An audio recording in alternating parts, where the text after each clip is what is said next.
Hello friends, कैसे हो आप सब। तो चलिए शुरू करते हैं। इतिहास के 2300 प्रश्नों की श्रृंखला का ये भाग 5 है। इससे पहले की वीडियो में मैंने पाषाण काल से संबंधित जो क्वेश्चन थे उनको कंप्लीट करा दिया और बाकी के जो क्वेश्चन है वो आज कंप्लीट हो जाएंगे। इसके बाद हम शुरू करेंगे सैंधव सभ्यता। तो ये टोटल 2300 क्वेश्चंस की ये सीरीज़ होगी, जो कि इतिहास के जितने भी इंपॉर्टेंट क्वेश्चन है मैं सारा इंक्लूड करूँगी। और ये जो क्वेश्चन का जो जो लेवल है वो आपके जो संभावित एग्ज़ाम है, जैसे कि L T grade, T G T, P G T और फर्स्ट ग्रेड और नेट के एग्ज़ाम है, या फिर K V S N V S जो भी एग्ज़ाम है, वहाँ पे आपको निश्चित रूप से इस प्रश्न सीरीज़ से आपको लाभ मिलेगा। तो इसकी मैंने प्लेलिस्ट बना दी है और वहाँ से आप जाके बाकी की जो वीडियो है वो भी आप देख लेना। और प्लेलिस्ट का जो नाम है वो 2300 क्वेश्चन सीरीज़ है, ठीक है। तो चलिए शुरू करते हैं। तो वीडियो शुरू करने से पहले चैनल को सब्सक्राइब कर लीजिएगा और लाइक और शेयर करिएगा, जिससे मुझे भी मोटिवेशन मिले और आपके जो भी फ्रेंड्स होंगे जिनको इसकी ज़रूरत होगी उनके पास शेयर करिएगा, ठीक है। तो चलिए शुरू करते हैं। तो पहला क्वेश्चन है, अधोलिखित तांबे की वस्तुओं में कौन दैमावाद नीति में सम्मिलित है। पहला ऑप्शन है कुत्ता और दो बैलों के रथ पर सवार खड़ा रथी।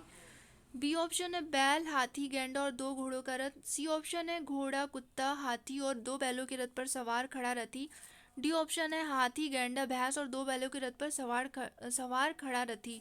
तो इसमें आपका सही ऑप्शन जो है आपका ए सही है। ए सही क्यों है? क्योंकि उस टाइम जो टोटल चार मूर्तियाँ प्राप्त हुई हैं, ये दामाबाद से तांबे की टोटल चार मूर्तियाँ प्राप्त हुई हैं, जिसमें ये जो रथ जो है ये दो पहियों वाला रथ है और इसको दो बैल खींच रहे हैं और जो सारथी है उसके साथ में एक कुत्ता भी बैठा हुआ है, ठीक है। तो अगर मान लो कभी एग्जाम में पूछता है कि ये जो रथ है वो उसको कितने बैल खींच रहे होते हैं, तो उसको दो बैल खींच रहे होते हैं, और दो पहिए वाला रथ था।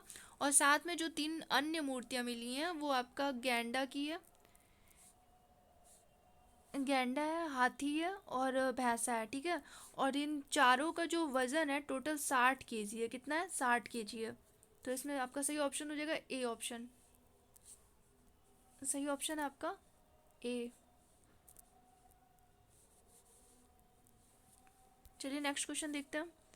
नेक्स्ट क्वेश्चन है, इनाम गांव प्रमुख पुरा स्थल है।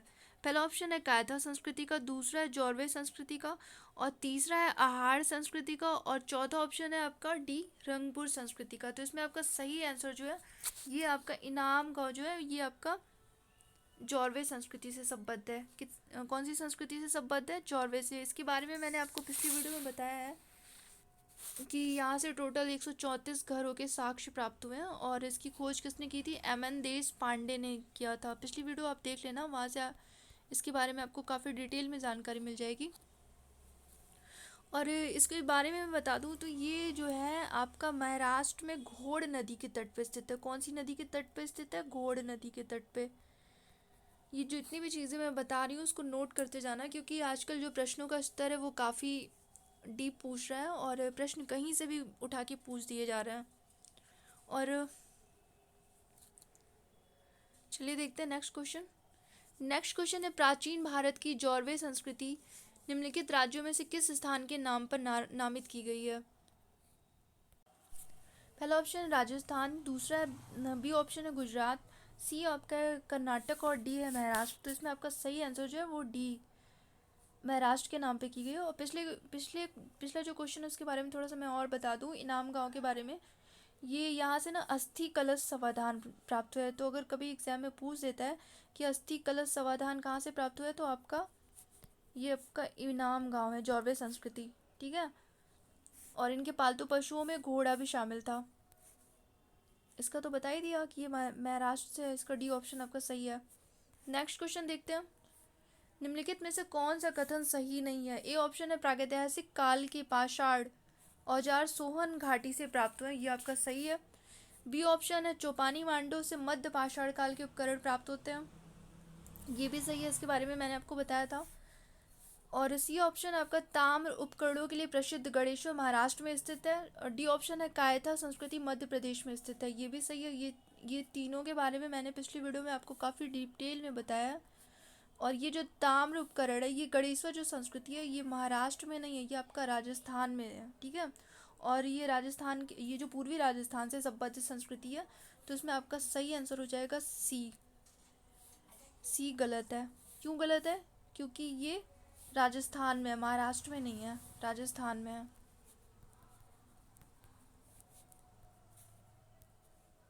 इसके बारे में ये सोहन घाटी के बारे में मैंने बताया आपको, और चौपानी मांडो के बारे में भी बताया, पिछली वीडियो में काफ़ी डिटेल में बताया, तो आप वहाँ से देख लेना, बहुत इंपॉर्टेंट क्वेश्चन है। नेक्स्ट क्वेश्चन है, निम्नलिखित में से कौन सा स्थल मालवा के ताम्र पाषाणिक संस्कृति से संबद्ध नहीं है? पहला ऑप्शन है महेश्वर, दूसरा है नवदा टोली, तीसरा है गिलुंड और चौथा है आहाड़। तो इसमें आपका सही जो होगा ए ऑप्शन आपका सही होगा। ये मालवा से संबद्ध नहीं था, ये आपका गिलुंड और जो आहाड़ यानी कि तीसरा और चौथा जो है ये मालवा से संबद्ध नहीं है। अभी इसके बारे में आपको बताया ही है। ये दोनों ये जो है ना ताम्र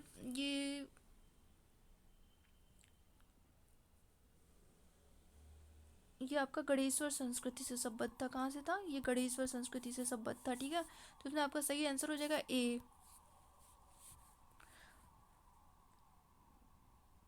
और फिर थोड़ा सा मालवा संस्कृति के बारे में बता दूँ तो ये जो मालवा संस्कृति के जो मृदभांड थे वो संसार के प्राचीनतम मृदभांडों में सबसे सर्वश्रेष्ठ माने जाते हैं।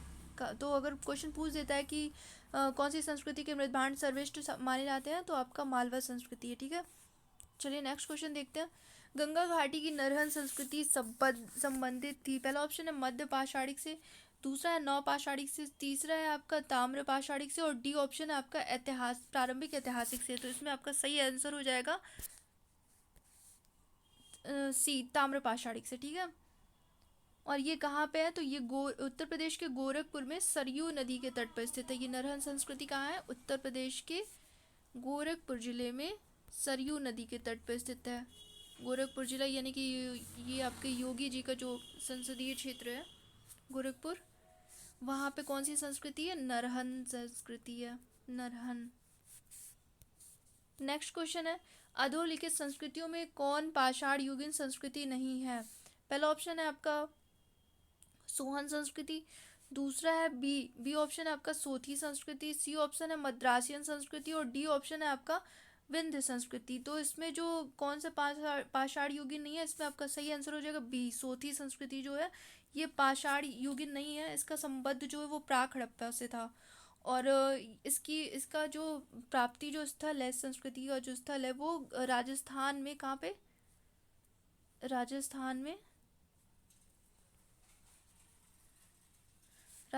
में ये आपके घग्गर और चौतंग नदियों के बीच में स्थित है। कौन सी नदियों के बीच में? घग्गर और थोड़ा जगह कम है, थोड़ा मैं बता रही हूँ, घग्गर और चौतंग नदियों के बीच में स्थित है। चौतंग नदी के बीच में ये आपकी सोथी संस्कृति स्थित है, और इसकी खोज किसने की थी? अम्लानंद घोष ने किया था। नेक्स्ट क्वेश्चन है, महापाषाण संस्कृति संबद्ध है। पहला ऑप्शन है तांबे से, दूसरा है कांस्य से, सी ऑप्शन है पीतल से, और डी ऑप्शन है आपका लोहे से। तो इसमें आपका सही आंसर हो जाएगा लोहे से, ठीक है। नेक्स्ट क्वेश्चन देखते हैं, कालक्रम से लगाएं। ए ऑप्शन है लौह, पहला मतलब ए ऑप्शन आपका लौह युग, दूसरा है कांस्य युग, तीसरा है पूर्व पाषाण युग, और चौथा आपका है नव पाषाण युग। तो इसमें सही क्या होगा? सबसे पहले आपका पूर्व पाषाण युग होगा, तो इसमें तीसरा, फिर उसके बाद आता है आपका नव पाषाण युग चौथा, फिर उसके बाद आता है कांस्य युग, फिर आपका आता है लौह युग। तो आपका डी ऑप्शन सही होगा इसमें। नेक्स्ट क्वेश्चन है, तिथि क्रमानुसार निम्न को व्यवस्थित कीजिए। पहला ऑप्शन है पुरा पाषाण युग, दूसरा है ताम्र युग, मध्य पाषाण युग, और चौथा ऑप्शन है आपका नव पाषाण युग। तो इसमें सही क्या होगा? पहला है पुरा पाषाण युग, पहला ऑप्शन किसमें है? ए। फिर उसके बाद आता है मध्य पाषाण युग, तो ये आपका ये डी ऑप्शन सही हो जाता है।